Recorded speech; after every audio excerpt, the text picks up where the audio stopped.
Hey guys, Mike here, head trader at True Trading Group. June 13th was another slow day. As expected, we had the FOMC rate hike decision meeting this afternoon, so it was a slower day. A red day for me, 0 for 2 on the two names that I traded today, AYTU and SEII. I'm going to go over those two trades with you, what it was that I was looking for, the idea that I had, but neither one of them ended up panning out. So red day for me. However, on the one bright note from today was I was able to lock a 21% gain on the bulk of my VKTX swing trade that I entered on June 7th at $9.66. Sold the bulk of my position today at $11.72. For a 21% gain. Still holding a piece of that position, guys. I've got about 20% of my position left, just in case we get a couple more days of follow through. Looking for a final take profit target around 12.50 or so. See if we can get up there over the next couple of days. But sold the bulk of my position today for a 21% gain. So that's the one bright note. So great day for me swing trading wise. Bad day for me day trading.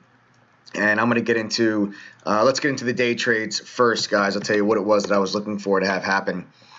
Okay, here's this AYTU. This is my first trade of the day. I was looking for this 45-cent area to hold support for multiple reasons. Okay, one, it's yesterday's high. Here it is, yesterday's high circled right here. We gapped up today above yesterday's high. Then we started to pull in off the open. I was looking for that 45-cent area to hold support, not just because it's yesterday's high, but when I take it to a daily chart, we zoom in, you can see the 50-day moving average was coming into play right here as well. Okay, 50-day moving average was sitting at 44. So I said, okay, I've got yesterday's high at 46. I've got the 50-day moving average at 44. I'm going to look to see if that 45 area holds support. Surely enough, as soon as we opened up, we pulled straight in to test that 45-cent area. Okay, we bounced from 45 up to 48 pretty quickly. So I jumped in right here, guys. I just realized I did not copy over. I didn't take a screenshot of my trade announcements. Let me pull up my trading account and I'll walk you through my entry and exit on the trade. Okay, guys, so at 9:40 a.m., so basically right in here, I got long AYTU at 479. Okay, so it's more right up in here. There's my entry price, guys, at 479. Okay, on this AYTU, and we were just never able to bounce off that level and really make a move. I was expecting us to get this type of action. Okay, I was expecting to see that type of a bounce with, an increase in volume off that level for us to continue back up into the 50s. We never got it. We rolled back over, and I stopped out of this AYTU as we broke down below that support. My actual fill on my exit is 438.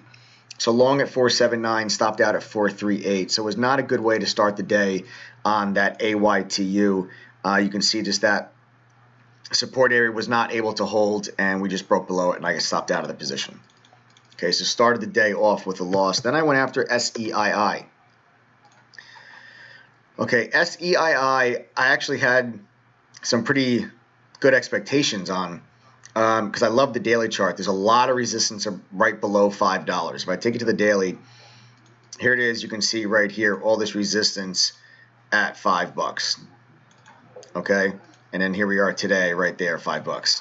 Okay, so this and it's not exactly 5. It's like right in front of 5. It's like 485, 480. Okay, this high is 486. This is 487, and today is 485.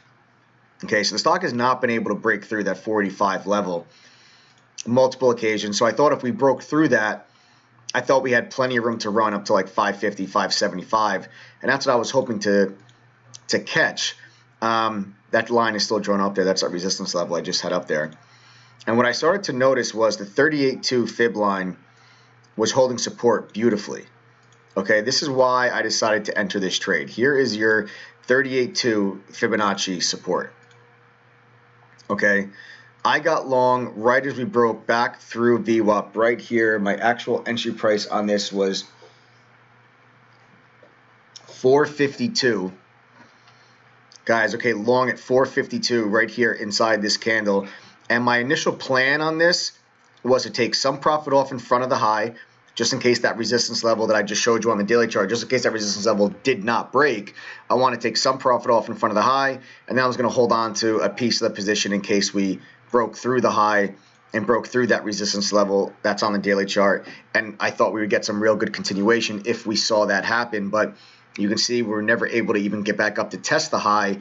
We ended up rolling back over, and I stopped out of this position at 4:30 at 12:06. So let me zoom, let me pan this out. You can see here we continued to hold that 38.2 fib line until right here we broke below it, and that is where I stopped out, guys, at $4.30 for my second loss on the day. So it was not a good day for me day trading wise. 0 for 2 in the two names that I traded. But VKTX, I'll go to my swing trade now. This was solid. Okay, here we are. The high of the day today is 1175, and I sold the bulk of my position at 1172. That's, I mean, that's pretty much as good as it gets. I mean, that was a great take profit there, but I still am holding a piece.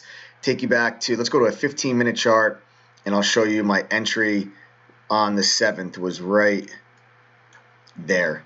So right here was my entry, guys, on June 7th.